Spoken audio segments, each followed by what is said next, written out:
ಭಗವದ್ಭಕ್ತರೇ, ದರ್ಶನ ಸಂದರ್ಶನ ವಿತ್ ಹರ್ಷವರ್ಧನಕ್ಕೆ ಸ್ವಾಗತ. ನಾವು ಇಂದು ದರ್ಶನ ಮಾಡಲು ಬಂದಿರತಕ್ಕಂಥ ದೇವಸ್ಥಾನ ಬಂದು ಆಂಧ್ರ ಪ್ರದೇಶದ ಕಡಪ ಜಿಲ್ಲೆಯ ಜಮ್ಮಲಮಡುಗು ತಾಲೂಕಿನ ಗಂದಿಕೋಟ ಅಂತೇಳಿ. ನೀವು ಕಳೆದ ಸಂಚಿಕೆಯಲ್ಲಿ ನೋಡಿರ್ಬೋದು, ಗಂದಿಕೋಟೆ ಮತ್ತು ಬಂದಿಖಾನೆ ಬಗ್ಗೆ ನಾವೇನು ಮಾಡಿವಿ ಅಂತಂದ್ರೆ ವಿಡಿಯೋನ ತೋರಿಸಿದ್ದೀವಿ. ಸೊ ನಿಮಗೆ ಗೊತ್ತಿರುವ ಹಾಗೆ 11ನೇ ಶತಮಾನದಲ್ಲಿ ಕಲ್ಯಾಣ ಚಾಲುಕ್ಯರ ಕಾಲದಲ್ಲಿ ನಿರ್ಮಾಣವಾಗಿರ್ತಕ್ಕಂಥ ಒಂದು ಕೋಟೆ ಅಂತ ಏನಾಗುತ್ತೆ ಅಂದ್ರೆ ನಮಗೆ ಇಲ್ಲಿ ಕೆಲವು ಇತಿಹಾಸದಿಂದ ನಮಗೆ ತಿಳಿದು ಬರುತ್ತದೆ. ಅದೇ ರೀತಿ 11ನೇ ಶತಮಾನದಲ್ಲಿ ಒಂದು ಕಲ್ಯಾಣ ಚಾಲುಕ್ಯರು, ಆಮೇಲೆ ಕಾಕತೀಯ ರಾಜರು, ಆಮೇಲೆ ಏನಾಗುತ್ತಂದ್ರೆ ಹೈದರಾಬಾದ್ನ ಕುತುಬ್ ಶಾಹಿಗೆ ಆಗತ್ತಂತ ಮೀರ್ ಜುಮ್ಲಾ ಅವರ ಒಂದು ಆಧೀನಕ್ಕೆ ಒಳಪಡುತ್ತೆ. ತದನಂತರ ಏನಾಗುತ್ತೆ ಅಂತಂದ್ರೆ ಇದು ಕಡಪ ಸುಲ್ತಾನರಿಗಾಗಿ ಏನಾಗುತ್ತೆ ಅಂದರೆ ಈ ಒಂದು ಕೋಟೆ ಏನಾಗುತ್ತೆ ಅಂದ್ರೆ ಅವ್ರ ವಶ ಆಗುತ್ತೆ.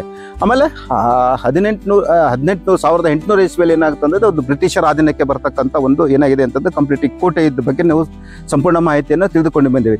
ಈಗ ಈ ಕೋಟೆಯು 15ನೇ ಶತಮಾನದಲ್ಲಿ ವಿಜಯನಗರ ಸಾಮ್ರಾಜ್ಯದ ಸಾಮಂತ ರಾಜರು ಸಮೇತ ಏನು ಮಾಡ್ತಂದ್ರೆ ಈ ಕೋಟೆಯನ್ನು ಆಳ್ತಿದ್ದರು. ಅಂದರೆ ಮೊದಲನೇ ಬುಕ್ಕರಾಯರ ಒಂದು ಕಾಲದಲ್ಲಿ ಈ ಒಂದು ಏನಾಗಿತ್ತಂದ್ರೆ ಈ ಒಂದು ಕೋಟೆ ಆಳ್ವಿಕೆಯಲ್ಲಿ ಬಂದಿತ್ತು. ಆ ಒಂದು ವಿಜಯನಗರ ಸಾಮ್ರಾಜ್ಯದ ಒಂದು ಪ್ರತೀಕವಾಗಿರ್ತಕ್ಕಂಥ ಒಂದು ದೇವಸ್ಥಾನ ಏನಾಗಿದೆ ಅಂತಂದ್ರೆ ಈ ಒಂದು ಗಂದಿಕೋಟೆಯಲ್ಲಿ ಕಟ್ಟಿದ್ದಾರೆ. ಅದು ಯಾವ ದೇವಸ್ಥಾನಪ್ಪ ಅಂತಂದ್ರೆ ನೀವು ನೋಡ್ಬೋದು, ಇಲ್ಲಿ ಮಾಧವರಾಯ ದೇವಸ್ಥಾನ. ಸೊ ಇಲ್ಲಿ ನೋಡಿರ್ತಕ್ಕಂಥ ಮಾಧವರಾಯ ದೇವಸ್ಥಾನ ಮಾಧವ ಪೆರುಮಾಳ್ ಮತ್ತೆ ಮಾಧವರಾಯ ಸ್ವಾಮಿ ಟೆಂಪಲ್ ಅಂತ ಏನು ಮಾಡ್ತಾರೆ ಅಂತಂದ್ರೆ ಈ ಒಂದು ದೇವಸ್ಥಾನಕ್ಕೆ ಕರೀತಾರೆ. ಸೊ ಈ ದೇವಸ್ಥಾನದ ದರ್ಶನವನ್ನು ಮಾಡಿಕೊಂಡು ಸಂಪೂರ್ಣ ಮಾಹಿತಿಯನ್ನು ಇಲ್ಲಿರ್ತಕ್ಕಂಥ ಒಂದು ಸಿಬ್ಬಂದಿ ವರ್ಗದಿಂದ ಏನು ಮಾಡೋಣ ಅಂತ ನಾವು ತಿಳ್ಕೊಳ್ಳೋಣ. ಬನ್ನಿ, ನಾವು ಈ ಒಂದು ದೇವಸ್ಥಾನದ ಒಳಗಡೆ ಹೋಗಿ ಈ ವಿಜಯನಗರ ಸಾಮ್ರಾಜ್ಯದ ಭವ್ಯ ಪರಂಪರೆಯಲ್ಲಿ ನಿರ್ಮಾಣವಾಗಿರ್ತಕ್ಕಂಥ ಈ ದೇವಸ್ಥಾನದ ಸಂಪೂರ್ಣ ಮಾಹಿತಿಯನ್ನು ಮಾಡೋಣ ಅಂತ ನಾವು ಪಡೆಯೋಣ. ಬನ್ನಿ, ನಾವು ಈಗ ಈ ಒಂದು ದೇವಸ್ಥಾನದ ಒಳಗಡೆ ಹೋಗೋಣ.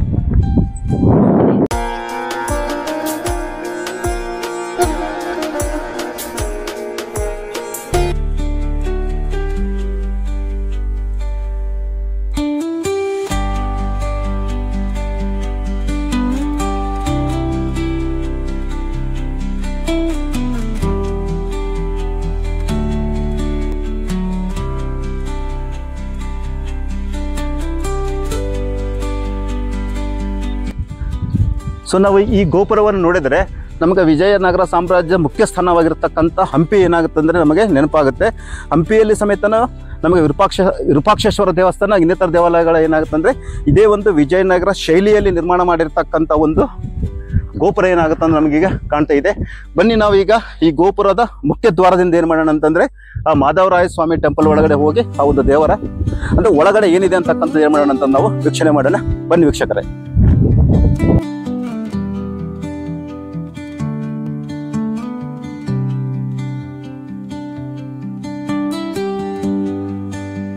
ನೀವು ಇಲ್ಲಿ ನೋಡ್ಬೋದು. ಸೊ ಇಲ್ಲಿ ನೋಡಿದ್ರೆ ಗೊತ್ತಾಗುತ್ತೆ, ನೀವು ಇದು 15ನೇ ಶತಮಾನದಲ್ಲಿ ಒಂದು ವಿಜಯನಗರ ಸಾಮ್ರಾಜ್ಯದ ಶೈಲಿಯಲ್ಲಿ ಇರ್ತಕ್ಕಂಥ ಒಂದು ಶಿಲ್ಪಕಲೆಗಳು ಕಂಪ್ಲೀಟ್ ನೀವು ನೋಡ್ಬೋದು. ಎಲ್ಲ ಏನು ಶೈಲಿ ಇದೆ, ಇನ್ನು ಉಬ್ಬು ಏನು ಇಲ್ಲಿ ಮೂರ್ತಿಗಳಿದೆ ಅಥವಾ ಏನು ಕೆತ್ತನೆ ಇದೆ ಅಲ್ಲ, ಇದೆಲ್ಲ ನಮಗೆ ವಿಜಯನಗರ ಸಾಮ್ರಾಜ್ಯ ಕಾಲದಲ್ಲಿ ನಿರ್ಮಾಣವಾಗಿರ್ತಕ್ಕಂಥದ್ದು. ಅದೇ ರೀತಿ ನಾವು ಈ ಗೋಪುರದ ಕೆಳಭಾಗ ಬಂದಾಗ ನೀವು ಇಲ್ಲಿ ನೋಡ್ಬೋದು, ದೇವ ಕೋಷ್ಟಕಗಳು ಏನಾಗ್ತಿದೆ ಅಂದ್ರೆ ನಮಗೆ ಕಾಣ್ತಾ ಇದೆ. ನೋಡ್ಬೋದು ಇಲ್ಲಿ ನೀವು ದೇವ ಕೋಷ್ಟಕಗಳು. ಸೊ ಈ ದೇವ ಕೋಷ್ಟಕಗಳೆಲ್ಲ ನಮಗೆ ಸಹಜವಾಗಿ ನಮಗೆ ವಿಜಯನಗರ ಸಾಮ್ರಾಜ್ಯ ಕಾಲದಲ್ಲಿ ನಿರ್ಮಾಣ ಆಗಿರ್ತಕ್ಕಂಥ ಒಂದು ಪ್ರತೀಕವಾಗಿರ್ತಕ್ಕಂಥ ಒಂದು ದೇವ ಕೋಷ್ಟಕಗಳು. ನನ್ನ ಬಲಭಾಗಕ್ಕೂ ಎಡಭಾಗಕ್ಕೂ ಏನಾಗಿದೆ ಅಂತಂದ್ರೆ ಬೇರೆ ಬೇರೆ ರೀತಿಯಾದಂಥ ಒಂದು ದೇವ ಕೋಷ್ಟಕಗಳು ಏನಾಗುತ್ತೆ ಅಂದ್ರೆ ನಮಗಿಲ್ಲಿ ಕಾಣುತ್ತೆ. ಸೊ ಹಾಗೆ ನಾವೇನು ಮಾಡೋಣ ಅಂತಂದ್ರೆ ಈ ದೇವಸ್ಥಾನದ ಒಳಗಡೆ ಹೋಗೋಣ. ಬನ್ನಿ.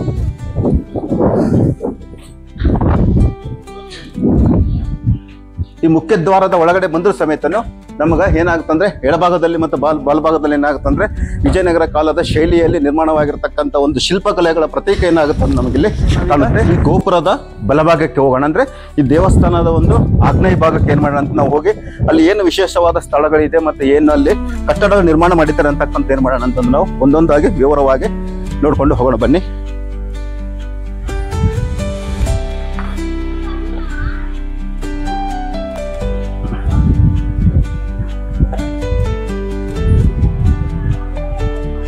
ನೀವಿಲ್ಲಿ ನೋಡ್ಬೋದು, ಈ ದೇವಸ್ಥಾನ ಆವರಣದ ಆಗ್ನೇಯ ಭಾಗಕ್ಕಿರ್ತಕ್ಕಂಥ ಒಂದು ಕಟ್ಟಡ.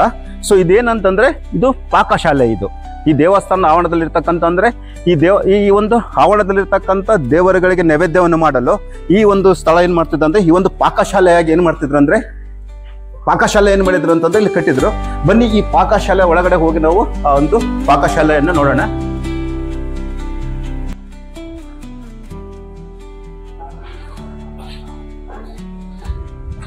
ಬನ್ನಿ ನೋಡ್ರಿ.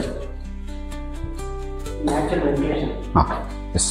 ಸೊ ಇದು ಈ ದೇವಸ್ಥಾನ ಆವರಣದ ಆಗ್ನೇಯ ಭಾಗದಲ್ಲಿರ್ತಕ್ಕಂಥ ಪಾಕಶಾಲೆ. ಇಲ್ಲಿ ವಿಶೇಷವಾದ ಕನ್ಸ್ಟ್ರಕ್ಷನ್ ನೋಡ್ರಿ, ಆಗಿನ ಕಾಲದಲ್ಲಿ ಎಂಥ ಒಂದು ಅದ್ಭುತವಾದ ಟೆಕ್ನಾಲಜಿಯನ್ನು ಯೂಸ್ ಮಾಡಿದ್ರು ಅಂತಂದ್ರೆ, ಸೊ ಆಗಿನ ಕಾಲದಲ್ಲಿ ನಮಗೆ ಫ್ಯಾನ್ ಇದ್ದಿಲ್ಲ, AC ಇದ್ದಿಲ್ಲ, ಏನಿದ್ದಿಲ್ಲ. ಆದ್ರೆ ಏನು ಮಾಡ್ತಿದ್ರು ಅಂದ್ರೆ ಸ್ವಾಭಾವಿಕವಾಗಿ ನ್ಯಾಚುರಲ್ ಆಗಿ ಏನು ಮಾಡಿದ್ರು ಅಂತಂದ್ರೆ ಇಲ್ಲಿ ವೆಂಟಿಲೇಷನ್ ಏನು ಮಾಡಿದ್ರು ಅಂತಂದ್ರೆ ಇಲ್ಲಿ ಮಾಡಿದ್ರೆ ನೀವು ಮೇಲೆ ನೋಡ್ಬೋದು. ಇಲ್ಲಿ ಸುತ್ತಲೂ ನೋಡ್ರಿ ಎಷ್ಟು ತಂಪಾದ, ಅಂದ್ರೆ ನಾವು AC ಹಾಕಿದ್ರೂ ಇಷ್ಟು ಒಂದು ಸ್ವಾಭಾವಿಕವಾದ ಗಾಳಿ ಬರಲ್ಲ, ಅಷ್ಟು ನ್ಯಾಚುರಲ್ ಏರ್ ಏನಾಗ್ತಿದೆ ಅಂತಂದ್ರೆ ಕಂಪ್ಲೀಟ್ ಈ ಕಟ್ಟಡ ಒಳಗಡೆ ಬರ್ತಾ ಇದೆ. ಸೊ ಇಲ್ಲಿ ಬಂದು ಏನಿದೆ ಅಂತಂದ್ರೆ ನಾನು ಆಗ್ಲೇ ನಿಮಗೆ ಹೇಳಿದೆ, ಇದು ಒಂದು ಪಾಕಶಾಲೆ. ಪಾಕಶಾಲೆ ಅಂತಂದ್ರೆ ಏನು, ಈ ದೇವಸ್ಥಾನಕ್ಕೆ ಈ ಒಂದು ಆವರಣದಲ್ಲಿರ್ತಕ್ಕಂಥ ಎಲ್ಲ ದೇವರುಗಳಿಗೆ ನೈವೇದ್ಯ ಮಾಡಲು ಏನ್ ಮಾಡ್ತಿದ್ರು ಅಂತಂದ್ರೆ ಇಲ್ಲಿ ನೈವೇದ್ಯವನ್ನು ತಯಾರು ಮಾಡ್ತಿದ್ರು. ಇಲ್ಲಿ ಏನಾಗ್ತಿತ್ತಂದ್ರೆ ಇಲ್ಲಿ ನೈವೇದ್ಯ ಮಾಡ್ಬೇಕಾದ್ರೆ ಅಥವಾ ಅಡಿಗೆ ಮಾಡ್ಬೇಕಾದ್ರೆ ಏನಾಗ್ತಿತ್ತಂದ್ರೆ ಅಲ್ಲಿ ಹೊಗೆ ಹೋಗಕ್ಕೆ ಮಾಡಿದ್ರು ಅಂತಂದ್ರೆ ಇಲ್ಲಿ ನಾವೇನಂತೀವಲ್ಲ ಚಿಮಣಿ ಅಂತ ಏನು ಕರಿತೀವಲ್ಲ, ಏನಿದೆ ಅಂದ್ರೆ ಇಲ್ಲಿ ಕಾಣ್ತಕ್ಕಂಥ ಏನಿದೆ ಅಂದ್ರೆ ಕಂಪ್ಲೀಟ್ ಏನಿದೆ ಚಿಮಣಿ ಇದೆ. ಈಗ ನೋಡ್ರಿ, ಇದು 15ನೇ ಶತಮಾನದಲ್ಲಿ ನಿರ್ಮಾಣವಾದ್ರೂ ಸಮೇತನು ಈ ಕಟ್ಟಡ ನೋಡ್ರಿ ಹೆಂಗಿದೆ ಅಂತಂದ್ರೆ ಬಹಳ ಇನ್ನೂ ಏನಾಗಿದೆ ಅಂತಂದ್ರೆ ಚೆನ್ನಾಗಿದೆ. ಯಾವುದೇ ರೀತಿಯಾದಂಥ ಶಿಥಿಲಗೊಂಡಿರ್ತಕ್ಕಂಥ ಅವಸ್ಥೆ ಕಾಣ್ತಾ ಇಲ್ಲ. ಅದೇ ಶಿಥಿಲಗೊಂಡಿದ್ರೂ ಸಹಿತ ಏನಾಗಿದೆ ಅಂದ್ರೆ ಬಹಳ ಚೆನ್ನಾಗಿ ಏನ್ ಮಾಡಿದ್ರು ಅಂತಂದ್ರೆ ಇದನ್ನ ಮೇಂಟೈನ್ ಮಾಡಿದ್ದಾರೆ. ನಾವು ಮೊದಲಿಂದ ಈ ಒಂದು ಗಂದಿ ಕೋಟೆಯಲ್ಲಿ ಬಂದಾಗ ಈ ಗಂದಿ ಕೋಟೆ ಎಲ್ಲಾ ಕಟ್ಟಡಗಳು ಏನಾಗಿದೆ ಅಂತಂದ್ರೆ ಭಾರತ ಪುರಾತತ್ವ ಇಲಾಖೆದವ್ರು ಏನ್ ಮಾಡಿದ್ರು ಅಂದ್ರೆ ಬಹಳ ಕಾಲಕ್ಕೆ ಏನ್ ಮಾಡಿದ್ರು ಅಂತಂದ್ರೆ ಆ ಒಂದು ದೇವಸ್ಥಾನಗಳನ್ನು ಜೀರ್ಣೋದ್ಧಾರ ಮಾಡಿ ಯಥಾಸ್ಥಿತಿ ಏನು ಮಾಡಿದ್ದಾರೆ ಅಂದ್ರೆ ಉಳಿಸ್ಕೊಂಡು ಹೋಗ್ತಕ್ಕಂಥ ಒಂದು ಪ್ರಯತ್ನವನ್ನು ಮಾಡಿದ್ದಾರೆ. ಸೊ ನಾವೀಗ ಈ ಒಂದು ದೇವಸ್ಥಾನದ ಉಳಿದ ಭಾಗ ಕಡೆ ಹೋಗಿ ಏನ್ ಮಾಡೋಣ ಅಂತಂದ್ರೆ ನಾವು ನೋಡೋಣ. ವೀಕ್ಷಕರೇ, ನೀವು ಇಲ್ಲಿ ನೋಡ್ಬೋದು, ಈ ಒಂದು ಕಲೆಯನ್ನು ನೋಡ್ಬೋದು, ಎಷ್ಟು ಒಂದು ಅದ್ಭುತವಾದ ಕಲೆ ಇದೆ.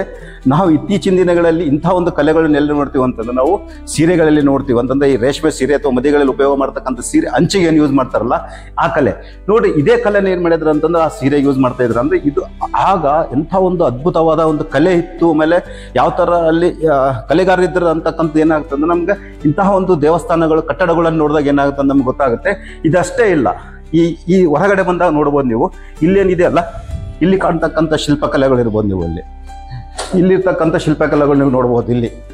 ಸೊ ಇಲ್ಲಿರ್ತಕ್ಕಂಥದ್ದು ಈ ಕಂಬಗಳೆಲ್ಲ ನೋಡ್ಬೋದು. ಇಲ್ಲಿ ಈ ಬೋಧಿಕ ನೋಡ್ಬೋದು, ಫಲಕ ನೋಡ್ಬೋದು. ಇವೆಲ್ಲ ಏನಾಗುತ್ತಂದ್ರೆ ನಮ್ಗೆ ಬಹಳ ಅದ್ಭುತವಾಗಿ ಉಪ್ಪು ಆಕಾರದಲ್ಲಿ ಒಂದು ಶಿಲ್ಪಕಲೆಯನ್ನು ಮಾಡಿರ್ತಕ್ಕಂಥ ಒಂದು ಕಂಬಗಳನ್ನು ಗೊತ್ತಾಗುತ್ತೆ. ಇಲ್ಲಿರ್ತಕ್ಕಂಥ ಡಿಸೈನ್ಸ್ ಎಲ್ಲ ನೋಡ್ಬೋದು ನೀವು. ಇಲ್ಲಿರ್ತಕ್ಕಂಥ ಡಿಸೈನ್ಸ್ ಎಲ್ಲ ಈಗಿರ್ತಕ್ಕಂಥ ಸೀರೆಗಳಲ್ಲಿ ಏನು ಮಾಡ್ತಾರೆ ಅಂತಂದ್ರೆ ಈ ಒಂದು ಡಿಸೈನ್ನ ಉಪಯೋಗ ಮಾಡ್ತಾರೆ. ಸೊ ಅದೇ ರೀತಿ ಈ ಸುತ್ತ 4 ಕಲ್ಲುಗಳೇನಿದೆ ಅಂತಂದ್ರೆ ಸೇಮ್ ಮಾದರಿಯಲ್ಲಿರ್ತಕ್ಕಂಥ ಒಂದು ಸ್ತಂಭಗಳಿದೆ. ಈ ಒಂದು ಕಂಬದಲ್ಲಿ ನಮಗೆ ವಿಶೇಷವಾಗಿ ಏನು ಕಾಣ್ತಾ ಇದೆ ಅಂತಂದ್ರೆ ಒಂದು ಕಂಬದಲ್ಲಿ ನಮಗೇನಾಗ್ತಿದೆ ಅಂದ್ರೆ ಅಲ್ಲಿ ವಿಶೇಷವಾದ ಒಂದು ಕೆತ್ತನೆ ಕಾಣ್ತಾ ಇದೆ. ಸೊ ಇದು ಏನು ಸೂಚಿಸ್ತಾ ಇದೆ ಅಂತಂದ್ರೆ ಇಲ್ಲಿರ್ತಕ್ಕಂಥದ್ದು ಪಾಕಶಾಲೆ.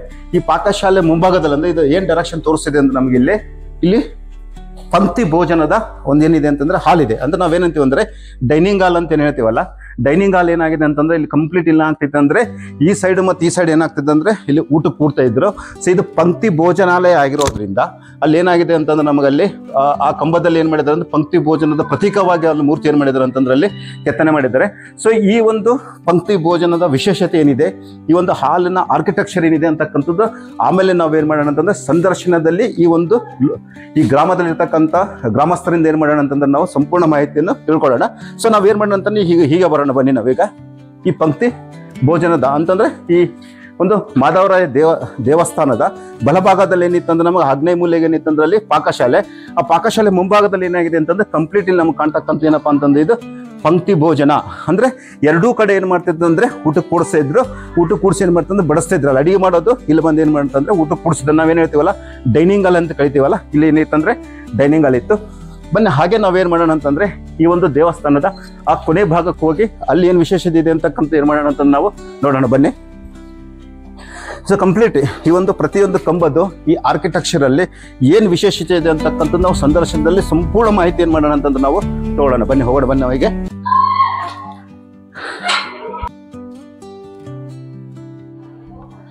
ಈ ಒಂದು ಪಂಕ್ತಿ ಭೋಜನ ಅಥವಾ ಡೈನಿಂಗ್ ಹಾಲ್ ಇಂದ ನಾವು ಮುಂದಕ್ಕೆ ಬಂದಾಗ ಏನಾಗುತ್ತಂದ್ರೆ ಈ ದೇವಸ್ಥಾನಕ್ಕೆ ಮುಖ್ಯ ದ್ವಾರ ಬಂದು ಏನಾಗಿದೆ ಅಂದ್ರೆ ನಮಗೆ ಇಲ್ಲಿ ಕಾಣ್ತಕ್ಕಂಥದ್ದು. ಸೊ ಅದೇ ರೀತಿ ಸಾಧಾರಣವಾಗಿ ವಿಜಯನಗರ ಸಾಮ್ರಾಜ್ಯ ಕಾಲದಲ್ಲಿ ನಿರ್ಮಾಣ ಆಗಿರ್ತಕ್ಕಂಥ ದೇವಸ್ಥಾನಕ್ಕೆ ಏನಿರ್ತಿತ್ತಂದ್ರೆ 4 ಕಡೆ ದ್ವಾರ ಇರ್ತಿತ್ತು. ಸೊ 4 ಕಡೆ ದ್ವಾರ ಏನಾಗಿದೆ ಅಂತ ಈ ದೇವಸ್ಥಾನದಲ್ಲೇ ನಮಗೆ ನೋಡಲ್ ಸಿಗುತ್ತೆ, ಅದು ಮುಖ್ಯ ದ್ವಾರ. ಈ ಒಂದು ಮಾಧವರಾಯ ದೇವಸ್ಥಾನ ಬಲಭಾಗದಲ್ಲಿ ಏನಿದೆ ಅಂತ ನಮಗೆ ಇಲ್ಲೊಂದು ದ್ವಾರ ಇದೆ. ಅದೇ ರೀತಿ ಆ ಹಿಂದ್ಗಡೆ ನೋಡ್ಬೋದು ಮಾಧವರಾಯ ದೇವಸ್ಥಾನ ಗರ್ಭಗುಡಿ ಹಿಂಭಾಗದಲ್ಲಿ ಏನಾಗಿದೆ ಅಂತಂದ್ರೆ ನಮಗೆ ಅಲ್ಲಿ ಒಂದು ದ್ವಾರ ಕಾಣ್ತಾ ಇದೆ. ಅದೇ ರೀತಿ ಮಾಧವರಾಯ ದೇವಸ್ಥಾನ ಎಡಭಾಗದಲ್ಲಿ ನೀವು ಅಲ್ಲಿ ನೋಡ್ಬೋದು, ಎಡಭಾಗದಲ್ಲಿ ಏನಾಗಿದೆ ಅಂತ ನಿಮಗೆ ಅಲ್ಲೊಂದು ದ್ವಾರ ಕಾಣ್ತಾ ಇದೆ. ಸೊ ಈ ಒಂದು ಪಂಕ್ತಿ ಭೋಜನದ ಕೊನೆ ಭಾಗಕ್ಕೆ ಹೋದ್ರೆ ನಮಗಿಲ್ಲಿ ಇಲ್ಲಿ ಒಂದು ವಿಶೇಷವಾದ ಕಟ್ಟಡ ಇದೆ. ನೋಡೋಣ ಬನ್ನಿ ಅದು ಯಾವ ಕಟ್ಟಡ ಏನಿದೆ ಅಂತ ಹೇಳಿ.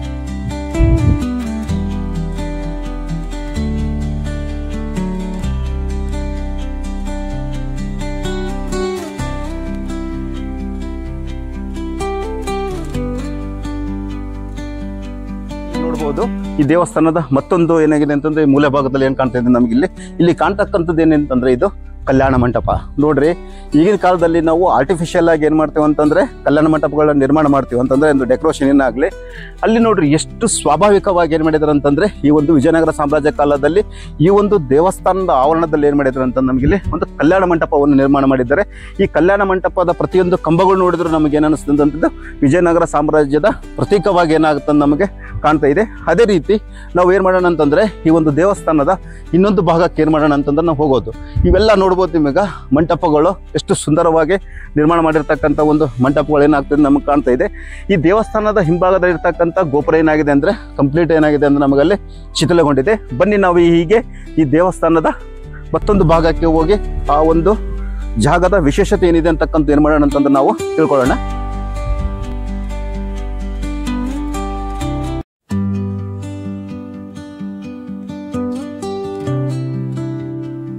ವೀಕ್ಷಕರೇ, ನೀವು ನೋಡ್ಬೋದು ಅಲ್ಲಿ ಏನಾಗ್ತಿದೆ ಅಂದ್ರೆ ನಮಗಲ್ಲಿ ಕಲ್ಯಾಣ ಮಂಟಪ ಕಾಣ್ತಾ ಇದೆ. ಸೊ ಕಲ್ಯಾಣ ಮಂಟಪದಿಂದ ಇಲ್ಲಿ ಬಂದಾಗ ಏನಾಗ್ತದೆ ನೋಡ್ರಿ, ಇಲ್ಲಿ ಕುಡಿಯೋ ನೀರಿಗೆ ವ್ಯವಸ್ಥೆ ಮಾಡಿರ್ತಕ್ಕಂಥ ಒಂದು ಟ್ಯಾಂಕ್ ಇದು. ಸೊ ನೋಡ್ರಿ, ಆಗಿನ ಕಾಲದಲ್ಲಿ ಇಲ್ಲಿ ಪಂಕ್ತಿ ಭೋಜನಾಲಯ ಇರೋದ್ರಿಂದ ಅಲ್ಲಿ ಊಟ ಮಾಡಿ ಬಂದಿರತಕ್ಕಂಥ ಒಂದು ಜನರಿಗೆ ಏನು ಮಾಡ್ಬೇಕಂತಂದ್ರೆ ನೀರು ಕುಡಿಯೋದಕ್ಕೆ ಏನು ಮಾಡಿದ್ರು ಅಂತಂದ್ರೆ ಇದು ಶಿಥಿಲಗೊಂಡಿರ್ತಕ್ಕಂಥ ಸ್ಥಿತಿಯಲ್ಲಿದೆ. ಬಟ್ ಇದು ಏನಿದೆ ಅಂತಂದ್ರೆ ಇದು ಇಲ್ಲಿ ಕುಡಿಯೋ ನೀರಿನ ಒಂದು ಟ್ಯಾಂಕ್. ಅದೇ ರೀತಿ ಏನು ಮಾಡೋಣ ಅಂತಂದ್ರೆ ನಾವು ಈ ಒಂದು ಎಡಭಾಗಕ್ಕೆ ಹೋಗೋಣ, ಈ ದೇವಸ್ಥಾನದ ಎಡಭಾಗಕ್ಕೆ. ನೋಡ್ರಿ ಎಷ್ಟು ಅದ್ಭುತವಾಗಿದೆ. ಸ್ಪೆಷಲ್ ಆಗಿ ವಿಶೇಷವಾಗಿ ಇವತ್ತೊಂದು ತಂಪಾದ ವಾತಾವರಣ ಇರೋದ್ರಿಂದ ಈ ಒಂದು ತಂಪಾದ ವಾತಾವರಣದಲ್ಲಿ ವಿಜಯನಗರ ಸಾಮ್ರಾಜ್ಯ ಕಾಲದಲ್ಲಿ ನಿರ್ಮಾಣ ಆಗಿರ್ತಕ್ಕಂಥ ಇಂಥ ಅದ್ಭುತವಾದ ಒಂದು ದೇವಸ್ಥಾನ ನೋಡೋದೇ ಒಂದು ಏನಂತಂದ್ರೆ ಒಂದು ಸ್ವರ್ಗದ ಫೀಲ್ ಬರುತ್ತೆ ನಮಗೆ. ಅಷ್ಟು ಒಂದು ಪ್ರಶಾಂತವಾದ ಒಂದು ಏನಿದೆ ಅಂತಂದ್ರೆ ವಾತಾವರಣ ಇಲ್ಲಿದೆ. ನೋಡ್ರಿ ಎಷ್ಟು ಅದ್ಭುತವಾಗಿದೆ. ಒಂದೊಂದು ಕಲ್ಲಿನಲ್ಲಿರ್ತಕ್ಕಂಥ ಕಲ್ಲನ್ನು ಏನಾಗುತ್ತೆ ಅಂದ್ರೆ ನಮಗೆ ಅಷ್ಟು ಸ್ಪಷ್ಟವಾಗಿ ಏನಾಗುತ್ತೆ ನಮಗೆ ಗೋಚರಿಸುತ್ತೆ. ನೀವು ನೋಡ್ಬೋದಿಲ್ಲೇ ಯಾವುದೇ ಮೆಷಿನರಿ ಇಲ್ಲ, ಯಾವುದೇ ಟೆಕ್ನಾಲಜಿ ಇಲ್ಲ ಅಂತಂದ್ರೂ ಆಗಿನ ಕಾಲದಲ್ಲಿ ಎಷ್ಟು ಒಂದು ಸುಂದರವಾದ ಶಿಲ್ಪಕಲೆಯಲ್ಲಿ ಒಂದು ದೇವಸ್ಥಾನವನ್ನು ನಿರ್ಮಾಣ ಮಾಡಿದ್ದಾರೆ. ಇದೊಂದೇ ದೇವಸ್ಥಾನ ಅಲ್ಲ, ನಮ್ಮ ಹಳೆ ಕಾಲದಲ್ಲಿರ್ತಕ್ಕಂಥ ಎಲ್ಲ ದೇವಸ್ಥಾನಗಳು ಏನಾಗುತ್ತೆ ಅಂದರೆ ಭಾಳ ಚಾಕಚಕ್ಯತೆಯಿಂದ ನಿರ್ಮಾಣ ಆಗಿರ್ತಕ್ಕಂಥ ಒಂದು ದೇವಸ್ಥಾನಗಳ ಮಾದರಿಗಳು ಏನಾಗುತ್ತೆ ಅಂತ ನಮಗೆ ನೋಡಲು ಸಿಗುತ್ತೆ. ಬನ್ನಿ ಅದೇ ರೀತಿ ಏನು ಮಾಡೋಣ ಅಂತಂದ್ರೆ ನಾವು ಮುಂದೆ ಯಾವ ಒಂದು ವಿಶೇಷ ಸ್ಥಳ ಇದೆ ಒಂದು ದೇವಸ್ಥಾನ ಆವರಣದಲ್ಲಿ ಅಂತ ಏನು ಮಾಡೋಣ ಅಂತಂದ್ರೆ ನಾವು ನೋಡ್ಕೊಂಡು ಹೋಗೋಣ ಬನ್ನಿ.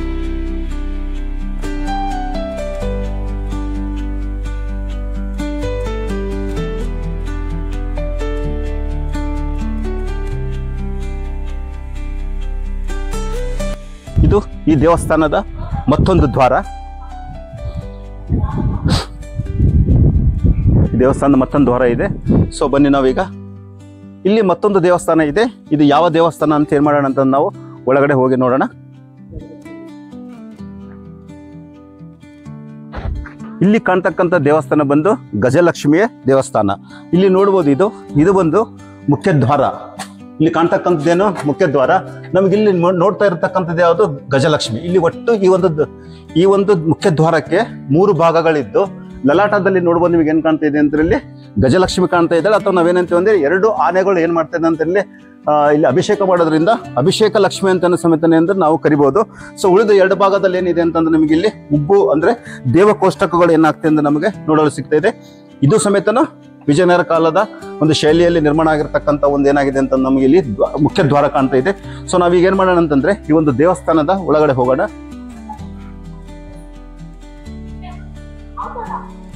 ಸೊ ಇಲ್ಲಿ ಎಲ್ಲಾ ದೇವಸ್ಥಾನಗಳಲ್ಲಿ ಏನಾಗಿದೆ ಅಂತಂದ್ರೆ ಯಾವುದೇ ಮೂರ್ತಿ ಇಲ್ಲ, ಎಲ್ಲ ಆಗಿನ ಆಳ್ವಿಕೆಯಲ್ಲಿ ಎಲ್ಲ ನಾಶ ಮಾಡಿದ್ದಾರೆ.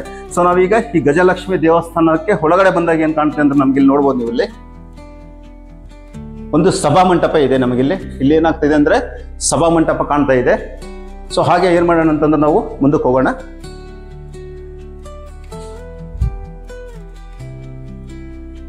ನೋಡಿ ಬಹಳ ಸುಂದರವಾಗಿ ಕೆತ್ತನೆ ಮಾಡಿರ್ತಕ್ಕಂಥ ಕಂಬಗಳು ಏನಾಗ್ತದೆ ಅಂತ ನಮಗೆ ಇಲ್ಲಿ ನೋಡೋದು ಸಿಗ್ತಾ ಇದೆ. ಸೊ ಒಟ್ಟು ಈ ಒಂದು ಗರ್ಭಗುಡಿಗೆ ಏನಾಗಿದೆ ಅಂತಂದ್ರೆ ನಮಗೆ ಇಲ್ಲಿ 3 ದ್ವಾರಗಳಿದೆ. ನೀವು ನೋಡ್ಬೋದು ಇಲ್ಲಿ ಇರ್ತಕ್ಕಂಥದ್ದು ಮುಖ್ಯ ದ್ವಾರ, ಮತ್ತೆ ಇಲ್ಲಿ ಒಂದು ದ್ವಾರ ಇದೆ, ಮತ್ತೆ ಏನಾಗ್ತಾ ಇದೆ ನಮಗೆ ಇಲ್ಲೊಂದು ದ್ವಾರ ಏನಾಗುತ್ತೆ ಅಂತ ನೋಡಲು ಕಾಣ್ತಾ ಇದೆ. ಬನ್ನಿ ನಾವು ಈ ದ್ವಾರದ ಮುಖಾಂತರ ಹೊರಗಡೆ ಹೋಗೋಣ.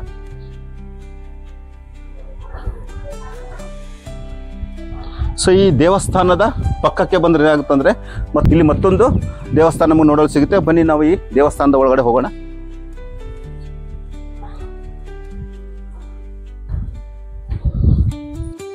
ಸೊ ಈ ಗರ್ಭಗುಡಿ ಒಳಗಡೆ ಬಂದಾಗ ನಮಗೇನಾಗುತ್ತಂದ್ರೆ ಇದು ಇಲ್ಲಿ ಆಳ್ವಾರ್ಸ್ ಅವರ ವಿಗ್ರಹ ಇತ್ತಂತಿಂದ ಒಟ್ಟು ಆಳ್ವಾರ್ಸ್ ಅವರ ವಿಗ್ರಹಗಳು ಏನಾಗಿದ್ರು ಅಂತಂದ್ರೆ ಇಲ್ಲೆಲ್ಲ ಪ್ರತಿಷ್ಠಾಪನೆ ಮಾಡಿದ್ರು. ನಮ್ಗೆ ಇಲ್ಲಿ ನೋಡ್ರೆ ಗೊತ್ತಾಗ್ತಾ ಇದೆ, ಇಲ್ಲೆಲ್ಲ ವಿಗ್ರಹಗಳನ್ನ ಏನ್ ಮಾಡ್ತಿದ್ರು ಅಂತಂದ್ರೆ ಇಲ್ಲಿ ಕಾಣ್ತಕ್ಕಂಥ ಒಂದು ಹೋಲಲ್ಲಿ ಏನ್ ಮಾಡ್ತಿದ್ರು ಅಂದ್ರೆ ಫಿಕ್ಸ್ ಮಾಡ್ತಾ ಇದ್ರು.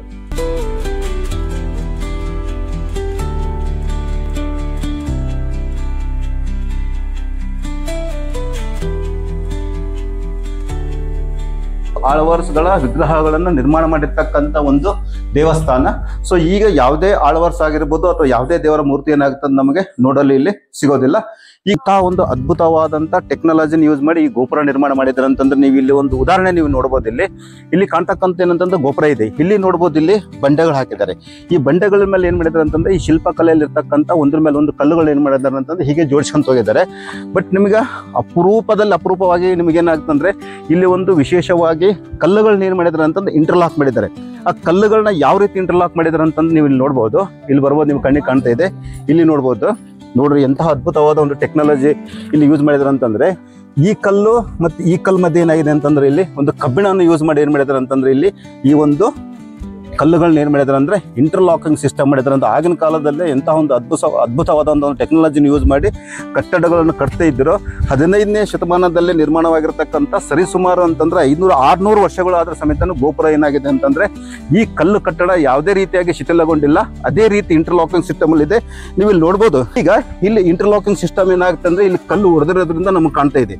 ನೀವು ಈ ಭಾಗ ನೋಡ್ಬೋದು. ಇಲ್ಲಿ ಆ ಇಂಟರ್ಲಾಕಿಂಗ್ ಸಿಸ್ಟಮ್ ಕಾಣಬಾರ್ದಂತ ಏನ್ ಮಾಡಿದ್ರು ಅಂತಂದ್ರೆ ಈ ಒಂದು ಕಲ್ಲನ್ನಲ್ಲಿ ಏನದ ಒಂದು ಕಲೆ ಪ್ರದರ್ಶನವನ್ನು ಮಾಡಿ ಯಾವುದೇ ರೀತಿಯಾದಂಥ ಇಂಟರ್ಲಾಕ್ ಏನಾಗ್ತಾ ಇದೆ ನಮ್ಗೆ ಇಲ್ಲಿ ಕಾಣೋದಿಲ್ಲ. ಅದೇ ರೀತಿ ನೀವು ಕಲ್ಲುಗಳ ಮಧ್ಯೆ ಎಲ್ಲಿ ನಮಗೆ ಜಾಯಿಂಟ್ ಕಾಣ್ತಾ ಇದೆ ಕಲ್ಲುಗಳ ಮಧ್ಯೆ ಅಲ್ಲಿ ಒಳಭಾಗದಲ್ಲಿ ಏನಾಗಿದೆ ಅಂತಂದ್ರೆ ನಾವು ಕಬ್ಬಿಣವನ್ನು ಯೂಸ್ ಮಾಡಿ ಇಂಟರ್ಲಾಕ್ ಸಿಸ್ಟಮ್ ಏನ್ ಮಾಡಿದ್ದಾರೆ.